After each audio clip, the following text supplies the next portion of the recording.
Desde Canadá en español, llega la información que te conecta con tu comunidad. Esto es RCE Noticias, actualidad, análisis y los hechos más relevantes en un solo lugar. Saludos querida comunidad hispana, soy su amiga Paula Pinzón y hoy ya es viernes 30 de enero de 2026. Gracias por acompañarnos en esta edición de cierre de semana. Un saludo especial para quienes nos escuchan en sus coches camino al trabajo, a sus casas o comienzan su jornada. Vamos con gusto a llevarles la información más relevante del día. Abrimos con una noticia que genera controversia. El gobierno de Canadá anunció que a partir del mes de mayo comenzará a cobrar copagos en el sistema de salud a solicitantes de asilo, una medida que ha despertado debate entre organizaciones humanitarias y sectores políticos. Veamos el informe. El gobierno de Canadá anunció cambios al Programa Federal Provisional de Salud que entrarán en vigor el 1 de mayo de 2026 e introducirán copagos obligatorios para solicitantes de asilo en determinados medicamentos y servicios de salud. Hasta ahora, las personas que solicitaban protección en Canadá tenían acceso gratuito a la mayoría de los servicios médicos mediante el programa federal. Con la nueva directiva, deberán pagar $4 por cada medicamento recetado y el 30% del costo de servicios de salud suplementarios como atención dental, oftalmológica, salud mental y dispositivos funcionales. La atención médica básica, incluidas las visitas al médico y la hospitalización, continuará completamente cubierta.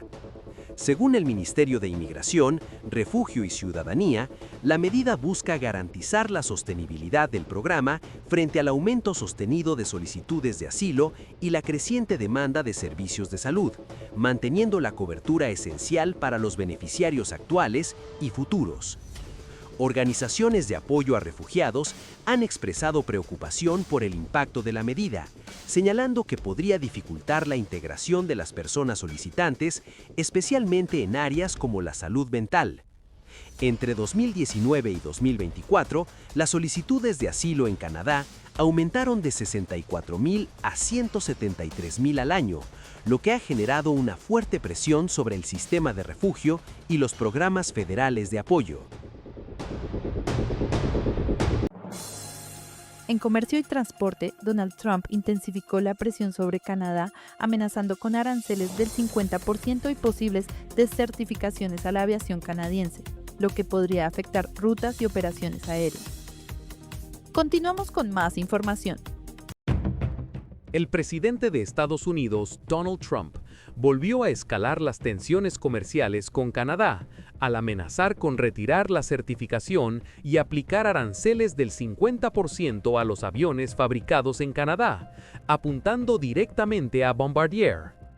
En un mensaje publicado el jueves por la noche en redes sociales, Trump acusó a Canadá de rechazar de forma injusta e ilegal la certificación de varios jets ejecutivos de la empresa estadounidense Gulfstream y anunció que en represalia retirará la certificación del Bombardier Global Express y de todas las aeronaves canadienses hasta que Gulfstream sea plenamente certificada. Expertos del sector dudan de que el presidente tenga autoridad para aplicar una medida de ese alcance. Ross Amer, director de Aero Consulting Experts, señaló que la certificación aeronáutica es competencia de los reguladores y que no puede revocarse unilateralmente por razones políticas.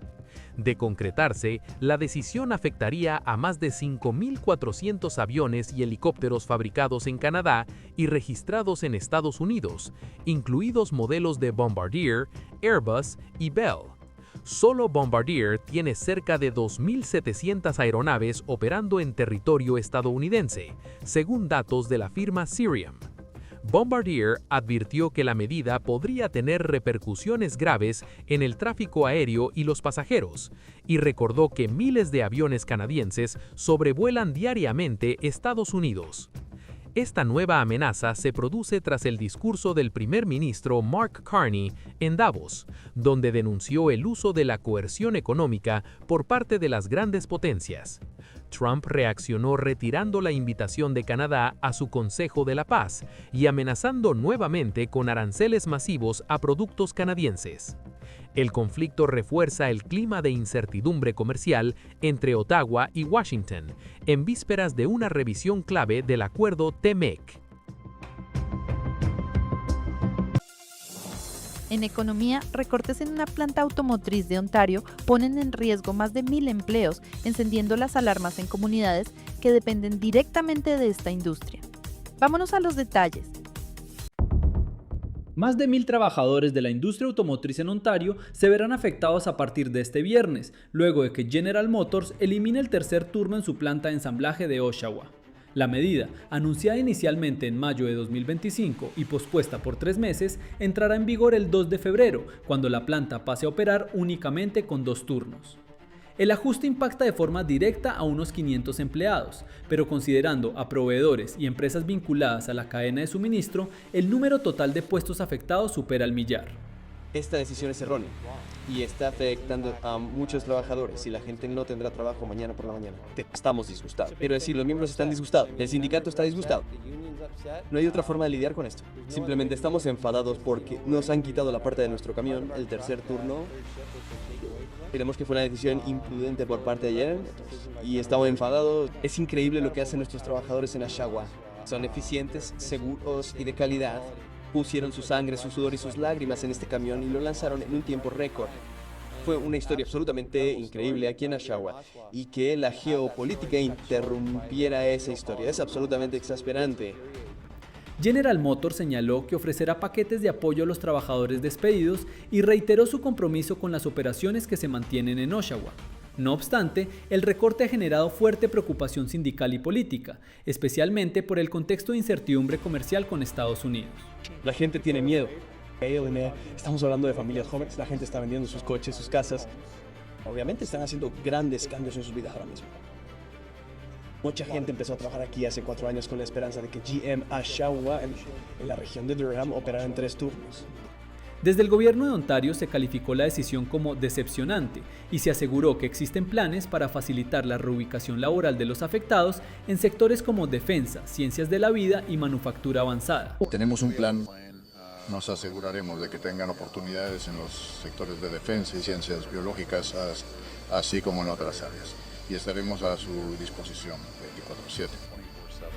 Al mismo tiempo, se insistió en que el gobierno federal debe actuar con mayor rapidez para respaldar al sector automotriz. El recorte en Oshawa se suma a otras señales de debilidad en la industria automotriz ontariense. Stellantis ha detenido operaciones en Brampton, General Motors ha pausado producción en otras plantas y varias inversiones han sido aplazadas. Todo ocurre en medio de la presión por las políticas comerciales de Estados Unidos y la revisión del tratado TMEC, lo que vuelve a poner en el centro del debate la necesidad de estrategias de largo plazo para proteger empleos clave y la competitividad del sector automotriz canadiense.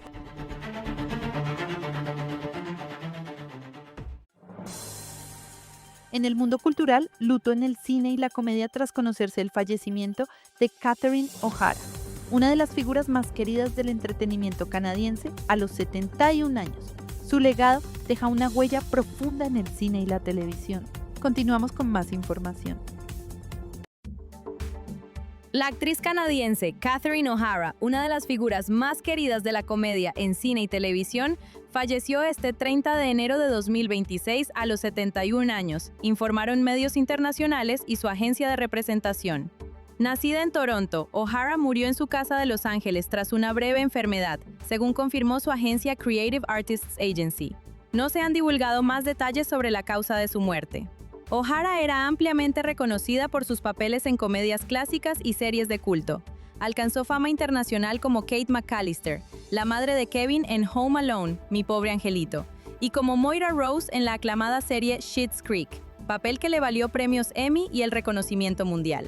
Su carrera comenzó en los años 70 en la compañía de comedia Second City en Toronto y continuó con actuaciones memorables en cine y televisión, incluyendo títulos como Beetlejuice, Best in Show y otros trabajos con directores y colegas de renombre.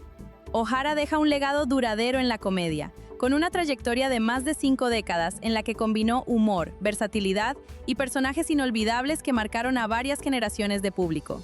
Su muerte ha sido lamentada por fans y profesionales del entretenimiento a nivel internacional, destacando su influencia en la cultura popular y el cine moderno.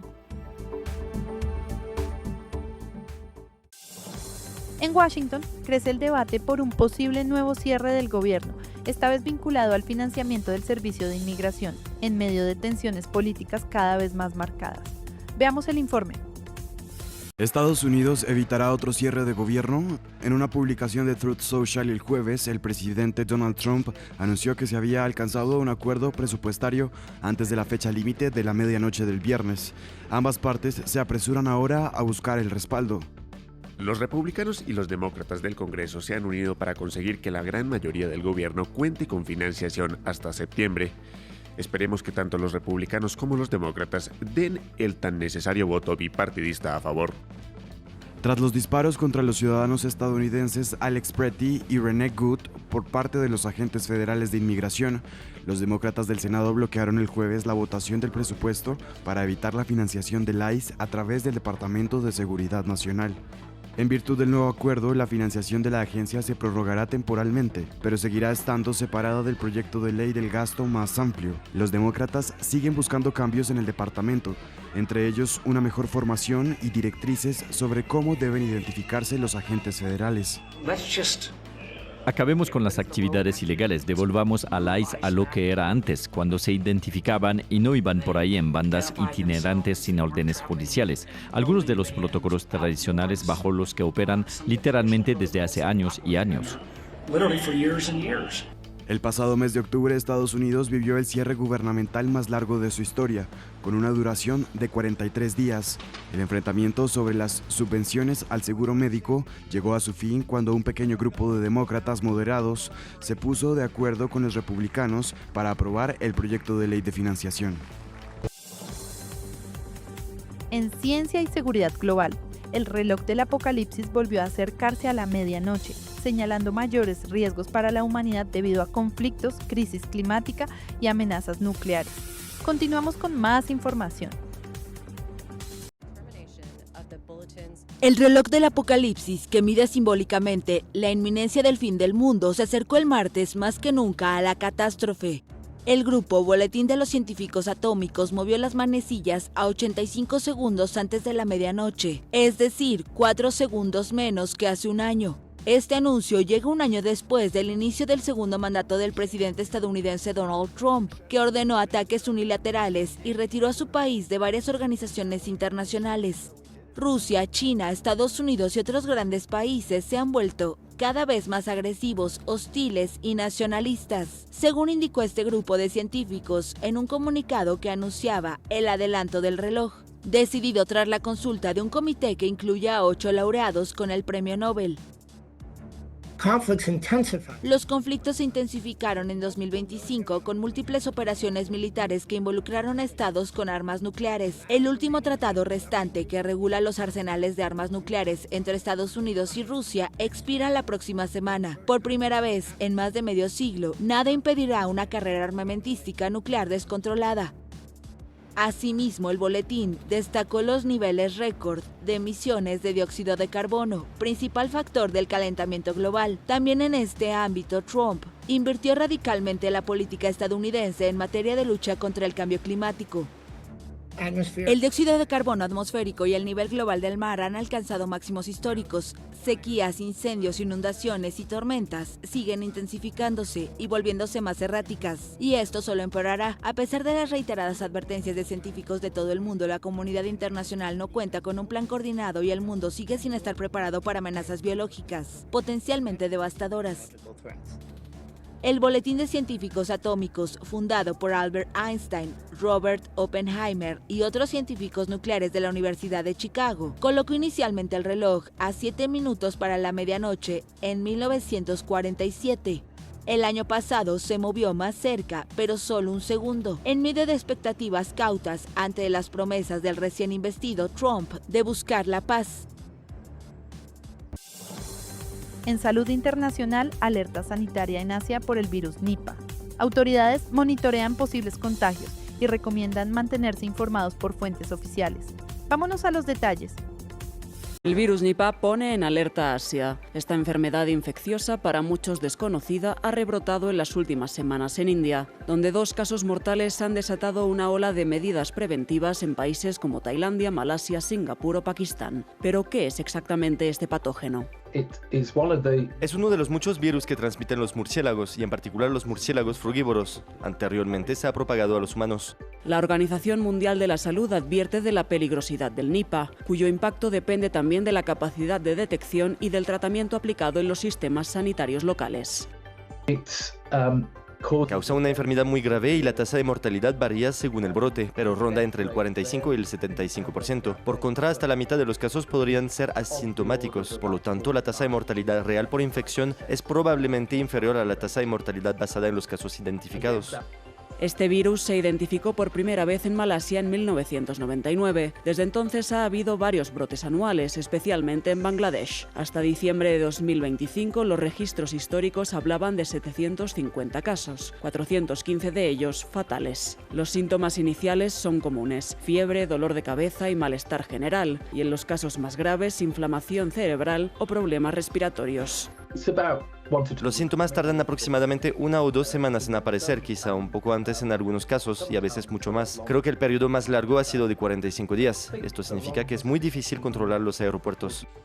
Los murciélagos de la fruta, portadores del Nipah, son el elemento de mayor preocupación actual, especialmente porque pueden dejar el patógeno en piezas de fruta o derivados, como jugos, que pueden quedar contaminados por orina o saliva de estos mamíferos nocturnos. Una enfermedad para la que no hay vacuna, pero que los expertos no obstante subrayan que es poco probable que se descontrole a escala global. Y en América Latina, Donald Trump anunció la reapertura del espacio aéreo comercial de Venezuela, mientras Caracas informó modificaciones a su ley de hidrocarburos, una decisión que podría tener impacto regional. Continuamos con más información.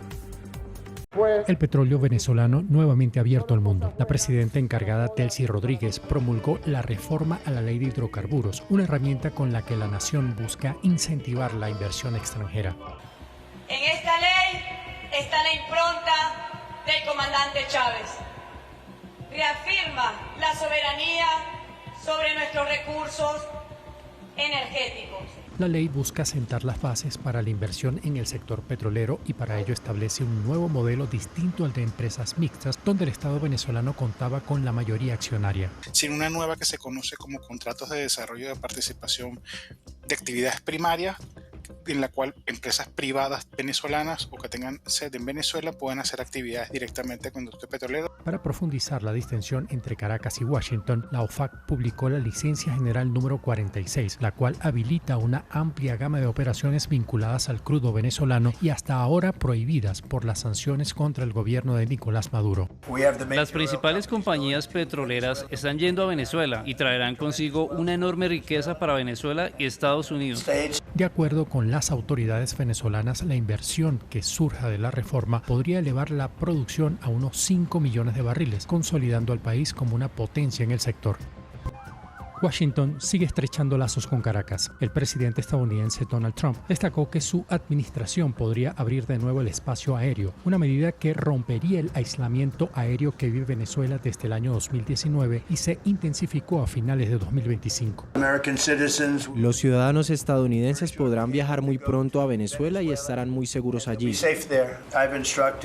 He dado instrucciones al secretario de Transporte, Sean Duffy, y a todos los implicados para que, a más tardar el día de hoy, abandonen el espacio aéreo sobre Venezuela. Las relaciones entre Caracas y Washington han sido tensas desde la llegada al poder de Hugo Chávez en 1999, pero la conectividad aérea se mantuvo alta hasta 2017, cuando Venezuela perdió la categoría 1 aeronáutica. Esta se rompió definitivamente tras una orden del Departamento de Transporte que suspendió los vuelos entre las dos naciones en 2019. American Airlines celebró el anuncio de Trump. Contamos con más de 30 años de experiencia conectando a venezolanos con Estados Unidos y estamos listos para renovar esta increíble relación. Estados Unidos fue un importante emisor de turistas a Venezuela entre 1980 y los primeros años del 2000, pero luego recomendó no viajar a la nación sudamericana argumentando un alto riesgo. Tras el anuncio de Trump, se generan dudas respecto a si la Unión Americana ayudará a Caracas a recuperar la categoría 1 para que vuelos estadounidenses aterricen en Venezuela y aerolíneas venezolanas puedan hacer lo propio en Estados Unidos. Y así llegamos al final de esta edición de viernes. Gracias por acompañarnos y cerrar la semana informados con Canadá en español. Un saludo muy especial para Alicia Alas desde Mississauga, quien nos escribe y nos cuenta que es parte de una familia salvadoreña y agradece mantenerse informada con nosotros. Saludos también para Chamba, que nos escucha desde Terranova, Canadá. Gracias por ese mensaje lleno de alegría. Y un fuerte abrazo para Felipe Maldonado desde Nicaragua, Yael Senegal Alemán y todos los que nos escriben y nos acompañan cada día. Les recuerdo que pueden enviarnos sus mensajes, saludos o comentarios al WhatsApp, +1 438 778 1534. Soy su amiga Paula Pinzón. Nos reencontramos el lunes con más noticias. Bendiciones, buen fin de semana y hasta la próxima.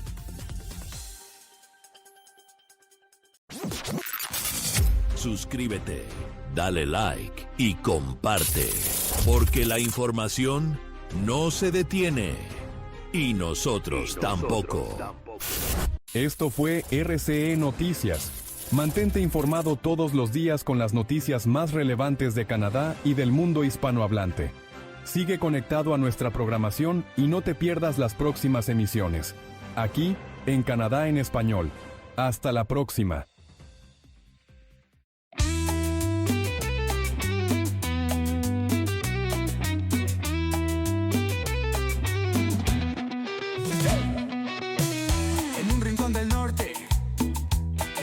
Lejano, hay un canal que brilla en idioma hermano. Es Canadá en español, siempre al tanto, con noticias frescas que estamos esperando. Sube el volumen, Canadá en español es nuestra guía. Con RCE Noticias, la comunidad se activa. Es información que suena día tras día. ¡Vamos a bailar! Desde Toronto hasta Vancouver nos conectan con historias y eventos que nos representan. Noticias de aquí y allá, no te desconectas. En RCE Noticias el alma se alimenta. ¡Vamos a bailar! Sube el volumen, Canadá en español es nuestra guía. Con RCE Noticias la comunidad se activa. Es información que suena día tras día. En la pantalla se ve lo que está pasando. En nuestras nuevas tierras nos están informando. Con voces familiares estamos conectando. Canadá en español siempre apoyando. Sube el volumen, Canadá en español es nuestra guía. Con RCE Noticias la comunidad se activa. Es información que suena día tras día. ¡Bailemos ya!